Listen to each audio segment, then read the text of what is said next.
지난 4월 4일 헌법재판소에서 윤석열 대통령에 대한 탄핵이 헌법재판관 8대0 만장일치로 인용되면서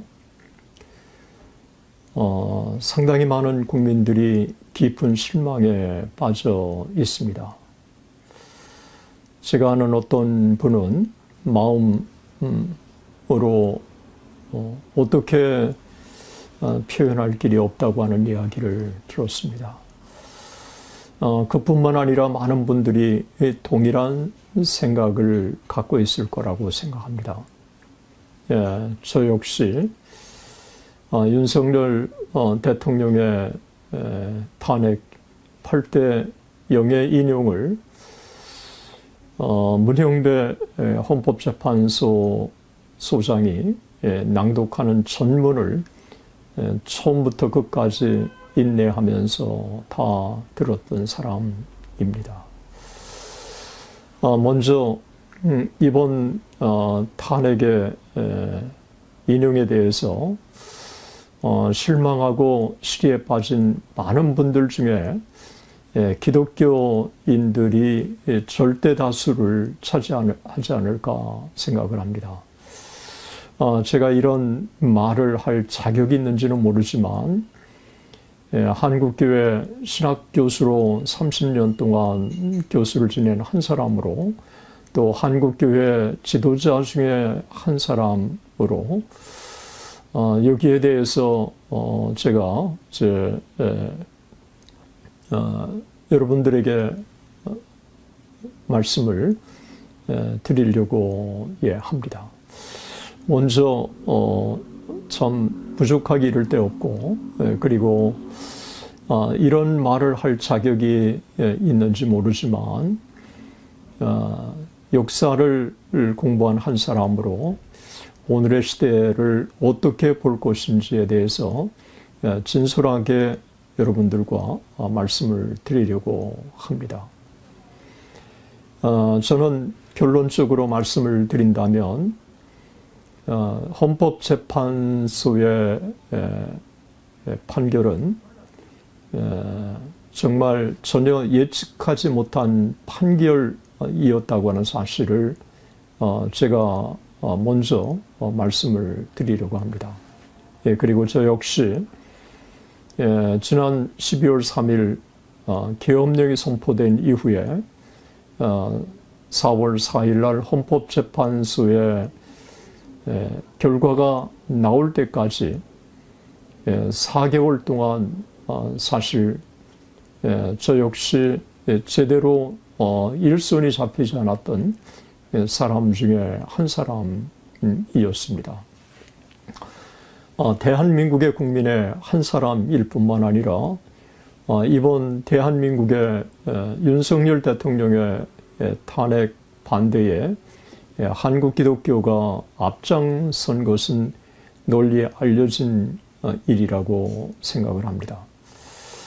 한국의 기독교가 왜 윤석열 대통령의 탄핵을 반대했느냐라고 얘기했을 때 윤석열 대통령 자체를 옹호하기보다는 그가 반공 의식을 분명하게 하고 대한민국의 정체성을 전통적인 반공주의의 토대 위에 세우려고 했던 그 가치 때문에 대한민국의 많은 기독교 지도자들이 그를 지지하고 그리고 탄핵을 반대했던 것이라고 생각을 합니다. 이번에 탄핵 반대의 운동에 기독교가 앞장선 것은 널리 알려진 일입니다. 광화문에 정광훈 목사님이 중심이 돼서 계속 진행했고 그리고 여의도에서는 손현보 목사님과 전한길 교수가 앞장서서 탄핵 반대 운동을 전개한 것은 온 국민이 다 잘 알고 있습니다. 그 외에도 수많은 기독교인들이 다양하게 유튜버를 통해서 혹은 또 메시지를 통해서 여기에 동참한 것도 우리 모두가 잘 알고 있습니다. 헌법재판소의 탄핵 전원일치의 인용으로 사실 상심한 사람들이 국민들 가운데 상당수가 있을 거라고 생각을 합니다. 그런데 우리는 하나님을 믿는 사람이고 하나님이 역사의 주관자가 되시고 그리고 한 나라를 흥하게 하시고 패하게 하시는 분이 하나님이라고 우리는 믿고 있습니다. 역사의 주관자가 되시는 하나님이 지금도 대한민국의 역사를 주관하신다고 믿습니다. 그리고 하나님을 믿는 사람들은 로마서 8장 28절의 말씀처럼 하나님은 합력해서 서로를 이루어 주신다고 또한 믿는 것입니다. 그것이 한 나라이든 그리고 한 개인이든 한 교회이든 하나님을 신실하게 바라보는 사람들에게는 예외 없이 합력해서 선을 이루어 주신다고 하는 사실을 우리는 믿습니다. 그리고 하나님의 역사는 로마는 멸망되었지만 그러나 오히려 로마의 멸망이 전 세계 복음을 가져다 주는 결과를 초래했던 것은 역사가 우리에게 증거해 주고 있습니다. 1861년 남북전쟁이 일어났을 때 남군과 북군이 치열한 전쟁을 벌였고 그리고 수많은 사상자들이 냈고 결국은 북군의 승리로 남북전쟁은 끝났습니다. 그런데 남북전쟁이 끝나고 나서 미국의 영적인 지형도는 완전히 바뀌게 되었습니다. 1857년 정오 기도부운동이 일어나고 그 부흥운동이 남군들 가운데 강하게 일어나서 남군들 가운데 부흥을 경험하고 또 회개하고 또 하나님의 임재를 경험하는 역사가 있었습니다. 전쟁은 비록 북군의 승리였지만 남군들 가운데 부흥을 경험하게 되고 그리고 남쪽에 수많은 교회들이 바이블 벨트를 형성하고 그리고 이 나라와 이 민족을 살려달라고 하나님께 기도했습니다. 그 결과 남부에 많은 사람들이 기독교 지도자들이 나왔고 그리고 남부의 교회들이 미국의 전체의 교회 성장을 주도하기 시작했고 그리고 영적인 지도자들이 남부에서 다 나온 것입니다. 비록 전쟁에서는 북군이 승리했지만 남군이 영적으로 미국 전역을 지배하는 결과를 초래한 것입니다. 동일한 현상을 1910년 한일 병탄의 사건 즈음에 한국 기독교 역사에서도 찾아볼 수 있습니다. 1907년 평양 대북운동이 일어나고 1909년에 백만인 구령운동이 일어나고 바로 1910년 한일 병탄의 사건이 있었습니다. 총칼을 앞세운 일본이 한국 한반도를 점령했지만 그러나 영적으로 하나님께서 한반도를 지배해 주셔서 교회가 일제 36년 동안 나라와 민족을 선도하는 역할을 충실하게 감당했고 일제시대에 도태되지 않고 대한민국이 독립을 장취할 수 있었던 것도 기독교인의 한 사람의 시각으로 볼 때는 하나님께서 1907년 평양 대북운동을 통해서 한국교회를 영적으로 무장시켜 주셨기 때문이라고 생각을 합니다. 이번에 윤석열 대통령의 이 탄핵은 비록 인용돼서 헌법재판소의 8대0이라고 하는 전혀 예기치 않는 결과로 인용되어서 윤석열 대통령은 이제 자연으로 돌아갔지만, 그러나 이 과정을 통해서 한국의 많은 실체들을 드러나게 해주셨다고 생각을 합니다. 어떤 사건으로도 해결할 수 없는, 그리고 어떤 사건으로도 실제로 보여줄 수 없는 수많은 이 진실들이 역사에 등장했다고 하는 사실을 보여주고 있는 것입니다. 집권당의 지도자들이 어떤 모습을 갖고 있었는지, 또 야당의 지도자들이 어떤 모습을 갖고 있는지, 그리고 대법원과 그리고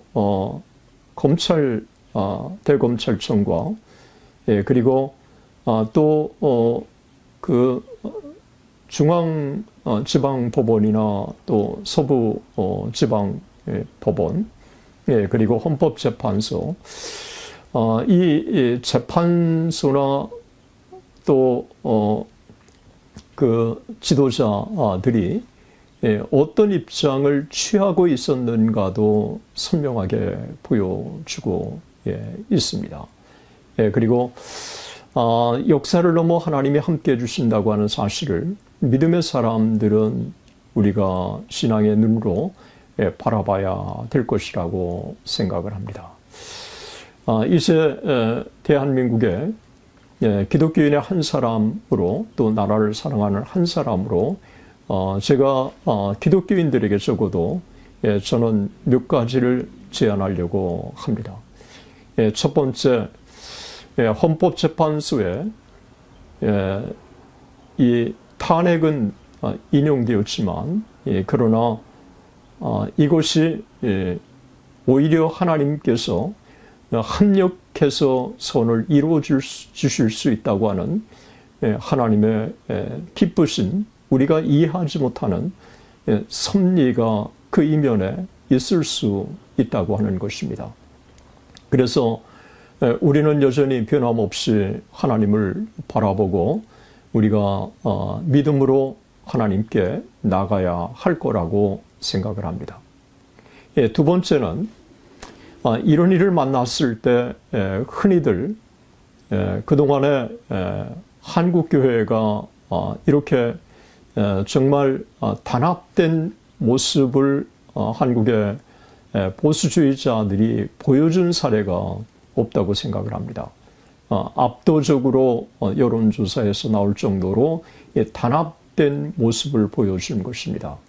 이 단합된 모습만 가지고도 저는 굉장히 큰 결실을 얻은 것이라고 생각을 합니다. 비록 헌법재판소의 그 판결이 국민의 전체 여론을 반영하지 않는 것은 분명하기 때문에 헌법재판소의 판결이 바로 이 국민의 한쪽이, 보수적인 쪽이 진 것이라고 그렇게 판단해서는 안 된다고 생각합니다.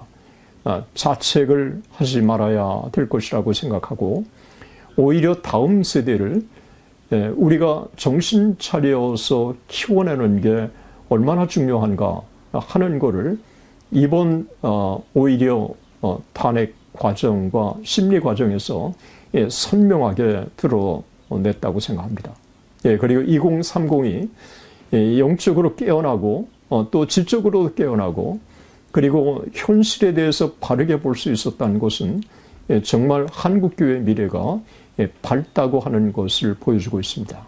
따라서 서로 내가 잘못했느니 또 네가 잘했느니 이렇게 서로를 공격하는 것은 그것은 바람직하지 않다고 생각을 합니다.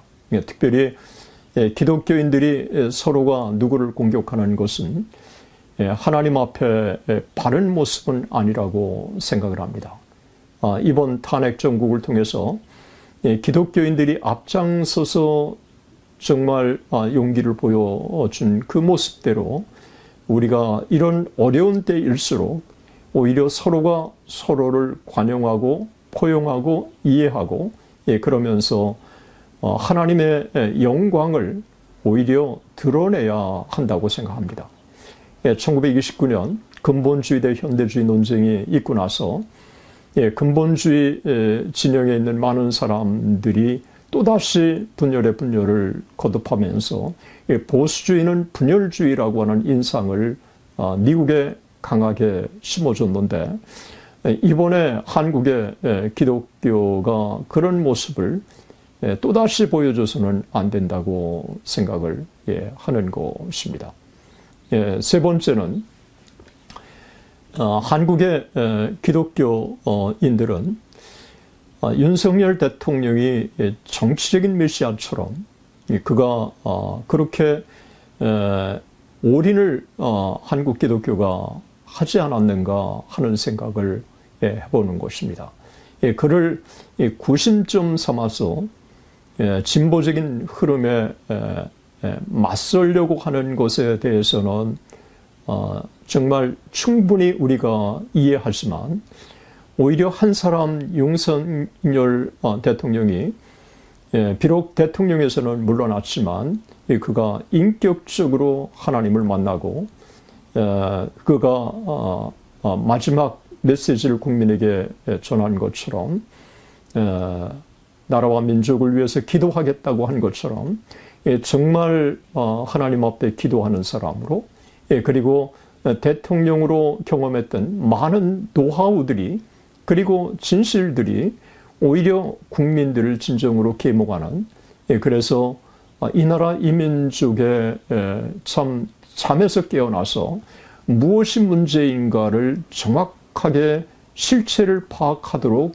하는 일에 그가 순수함으로 앞장선다면, 그런 면에서 이 나라 이 민족의 진정한 지도자의 모습을 향후 보여주는 것이라고 생각을 합니다.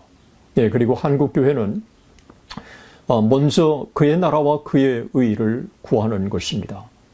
이 세상에 완벽한 정치 지도자는 없습니다. 그리고 완벽한 정당 지도자들은 없습니다. 오히려 하나님 앞에 우리에게 주어진 일들을 묵묵하게 감당하면서 동시에 우리가 할 수 있는 선이 있고 우리가 할 수 없는 선이 있다고 하는 것을 분명히 인식하고, 정말 하나님께 이 나라 이 민족을 지켜달라고 그 하나님을 신뢰하는 가운데 이 하나님의 주권을 우리가 믿고 믿음으로 나가는 것도 우리 한국교회 지도자들이 보여줘야 할 진정한 자세가 아닌가 생각합니다. 서로 반목하고 공격하고 내가 옳았느니 네가 틀렸느니 이렇게 나간다고 하는 것은 오히려 보수주의의 계멸을 가져오는 것이라고 생각합니다. 이럴 때일수록 그동안 우리가 함께 힘을 모아서 이 나라 이 민족을 위해서 함께 우리가 하나님께 간구하고 또 힘을 모았다고 하는 그 자체가 굉장히 중요한 의미를 지닌다고 생각을 합니다. 사랑하는 한국교회 지도자 여러분, 또 한국교회 성도님 여러분, 여러분들이 탄핵을 찬성했던, 탄핵을 반대했던, 정말 우리에게 더 중요한 것은 하나님 앞에 서는 것이라고 생각을 합니다. 하나님보다 정치적인 이데올로기가 결코 앞서서는 안 된다고 생각을 합니다. 그리고 대한민국이라고 하는 이 정체성, 자유민주주의, 그리고 시장 경제, 그리고 세계화라고 하는 그동안 6.25의 폐허를 딛고 대한민국을 위대하게 만든 민주주의 발전, 경제 발전, 그리고 세계화라고 하는 이 가치를 흔들리지 않고 한국의 참 이 나라, 이 민족이 지켜갈 수 있도록 우리가 나라와 민족을 위한 기도를 게을리해서는 안 된다고 생각을 합니다. 제가 20대 시절에 기도원에 가면 3일 금식, 일주일 금식 순수하게 20대 젊은이들이 나라와 민족을 위해서 금식 기도하는 것을 많이 보았습니다. 그동안에 이 젊은이들 가운데 나라와 민족을 위한 이 헌신과 기도가 그동안 게을러졌고 잘 찾아보기 힘들었는데, 오히려 나라의 위기 앞에 20대, 30대 젊은이들이 하나님 앞에 눈물로 기도하며 정말 교회 안에 그리고 또 가는 곳마다 하나님 앞에 울부짖는 나라와 민족을 위한 기도가 오히려 더 많이 일어났으면 좋겠습니다. 분명히 한 나라를 흥하게 하시고 한 나라를 쇠하게 하시는 분은 하나님께 있습니다. 우리가 세상에 우리가 아무리 절망적인 순간이라고 할지라도 교회는 희망을 노래하는 곳입니다. 그리고 아무리 절망적인 순간이 올다고 할지라도 인간적으로 절망할 수 있지만, 그러나 신앙 안에서는 우리는 눈을 들어 하나님을 보는 것이고 그리고 희망을 보는 것이고, 그런 희망을 가지고 하나님 앞에 나갔을 때 하나님이 나라와 민족을 분명히 살려주실 것입니다. 그리고 하나님께 드리는 기도는 결코 손해가 나지 않을 것입니다. 오히려 윤석열 대통령의 탄핵을 반대하는 그와 같은 열정과 열심을 가지고 여전히 나라와 민족을 위해서 하나님께 간절히 기도하는 것을 그치지 않는다면, 하나님이 오히려 훨씬 더 최선의 길로 합력해서 선을 이루어주셨다고 하는 고백이 멀지 않아 우리의 고백이 될 거라고 생각을 합니다. 지금은 우리가 서로 비판할 때가 아닙니다.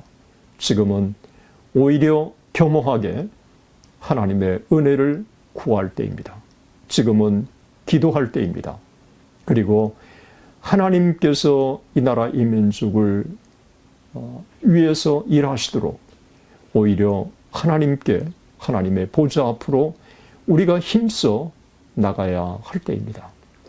저는 2030에게 희망을 모았고, 그리고 2030에게 거는 기대가 저로 하여금 오늘의 한국적인 위기의 상황에서 다시 눈을 들어 대한민국을 사랑하게 만들고, 또 이 나라 이 민족을 여전히 가슴에 품도록 도전을 하고 있습니다. 지난 91년부터 2021년까지 30년 동안 총신대학교 신학대학원에 입학하는 학생들은 보통 25살에서 30살까지의 젊은 이들이 절대 다수를 차지했습니다. 그들은 20대였습니다. 20대. 한국에 파송된 선교사들도 다 20대였습니다. 제임스 게일이 25살, 언더우드가 26살, 아펜젤로가 27살, 스크랜톤이 28살, 알렌이 29살, 모두가 다 20대였습니다.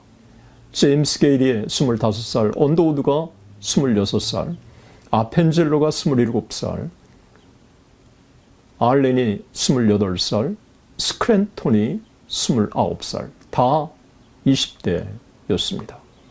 이 20대 주님을 만난 그들이 피 묻은 복음을 들고 미지의 땅, 불타는 가슴을 안고 대한민국에 왔을 때, 한 세대도 가기 전에 한국에 엄청난 변화가 일어난 것입니다. 그 복음의 씨앗이 우리가 140년 동안 씨가 뿌려지고 또 자라고 꽃이 피고, 그 꽃이 다시 씨가 돼서 떨어지고 오늘의 한국교회 기적이 되었고, 이것이 다시 오늘의 대한민국의 경제발전, 민주주의 발전, 세계화를 이룩하는 초석이 되었다고 생각을 합니다. 1909년 한국을 방문했던 브라운 선교사는 한국에 가는 곳마다 간절히 한국인들이 기도하는 모습을 보고 한 선교사에게 물어봤습니다. 가는 곳마다 이렇게 간절히 기도하는 기도가 무엇인지 물어봤을 때 그 선교사가 브라운 총무에게 이야기했습니다. 오 하나님 아버지, 우리 민족은 아시아에서 가장 힘없고 볼품없고 연약한 민족입니다. 그런데 우리 민족을 택하신 분은 하나님이십니다. 오 하나님이여, 이 민족을 아시아에서 빛나는 민족이 되게 해 주시옵소서. 1909년, 그런데 1910년 한일병탄이 있었고 그 기도는 이제 사라지는 것처럼 보였습니다. 그런데 1945년 해방이 되고 그리고 그 이후에 하나님께서 우리 민족 가운데 눈부신 발전을 이룩하게 하셨고 1988년에 올림픽이 일어나고 그리고 정말 2002년에 월드컵이 있고 그리고 한국의 위대한 기업들 현대, LG, 삼성, SK 정말 많은 기업들을 세워주셔서 오늘날 대한민국의 기적이 일어난 것입니다. 저는 하나님께서 이 민족을 향한 여전히 책무와 사명을 포기하지 않으셨다고 생각을 합니다. 하나님께서 계속해서 이 나라 이 민족을 사용하시도록 우리가 중단하지 말고 하나님께 나가야 할 줄로 믿습니다. 지금은 우리가 하나님께 나가야 할 때입니다. 그리고 지금은 우리가 더욱더 하나 되어야 할 때입니다. 서로를 위한 동료와 서로를 위한 격려가 필요한 때입니다. 반목과 비판과 그리고 공격은 우리에게 백해무익한 것이라고 생각을 합니다. 정말 하나님께 우리 모두가 나가십시다. 오늘 저는 여러분들과 제 안에 정말 저 역시 참담하고 또 잠을 이룰 수 없고 그리고 깊은 시리에 빠졌지만 그러나 역사를 통해서 볼 때 하나님은 여전히 어두운 가운데 오히려 광명을 주시고 그리고 새벽이 오게 하시고 그리고 전혀 예기치 않게 이 나라 이 민족을 위기 가운데 구해 주셨던 것을 우리가 역사를 통해서 배울 수 있습니다. 우리 모두 눈을 들어 하늘을 보십시다. 그리고 하나님께서 하시는 일들을 우리가 포기하지 말고 기대하며 하나님께 나아가십시다. 하나님 반드시 우리의 기도를 들어주실 것입니다. 아무것도 염려하지 말고 오직 기도와 간구로 너의 구할 것을 감사함으로 하리라. 그리하면 모든 지각에 뛰어난 하나님의 평강이 너의 마음과 생각을 지키시리라. 대단히 감사합니다.